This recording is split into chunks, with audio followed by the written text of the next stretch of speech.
السلام علیکم ناظرین، اس ویڈیو کلپ میں آپ کو آئندہ 10 ستمبر تک کی موسمی صورتحال کے بارے میں کچھ معلومات دی جاتی ہے۔ اگرچہ آج سے لے کر 29 اگست تک تو ملک بھر میں موسم خشک، گرم اور شدید آبس رہے گا، البتہ 30 اگست سے لے کر 5-6 ستمبر کے درمیان ملک کے مختلف حصوں میں بارشیں ہوں گی۔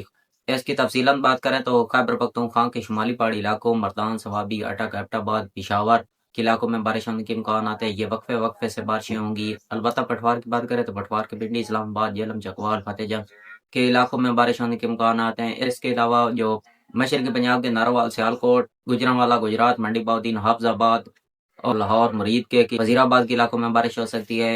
اس کے علاوہ وسطی پنجاب کے جو جنگ، سرگودا، فیصل آباد، منڈی شاہ جیونا، پیشاب، جار آباد، چھوٹا سہیوال کے علاقے، یہاں پر تقریباً 4 سے لے کر 6 کے درمیان 10 سے 15 ملی میٹر تک بارش ہونے کے امکانات ہیں۔ اس سے پہلے وسطی پنجاب میں کوئی بارشی ایکٹیویٹی نظر نہیں آ رہی، البتہ ہلکی پھلکی ہوائیں چل سکتی ہیں۔ وسطی پنجاب کے علاقوں میں، جنوبی پنجاب اور سندھ میں ایسا موسم گرم اور شدید حبس والی کیفیت رہے گی۔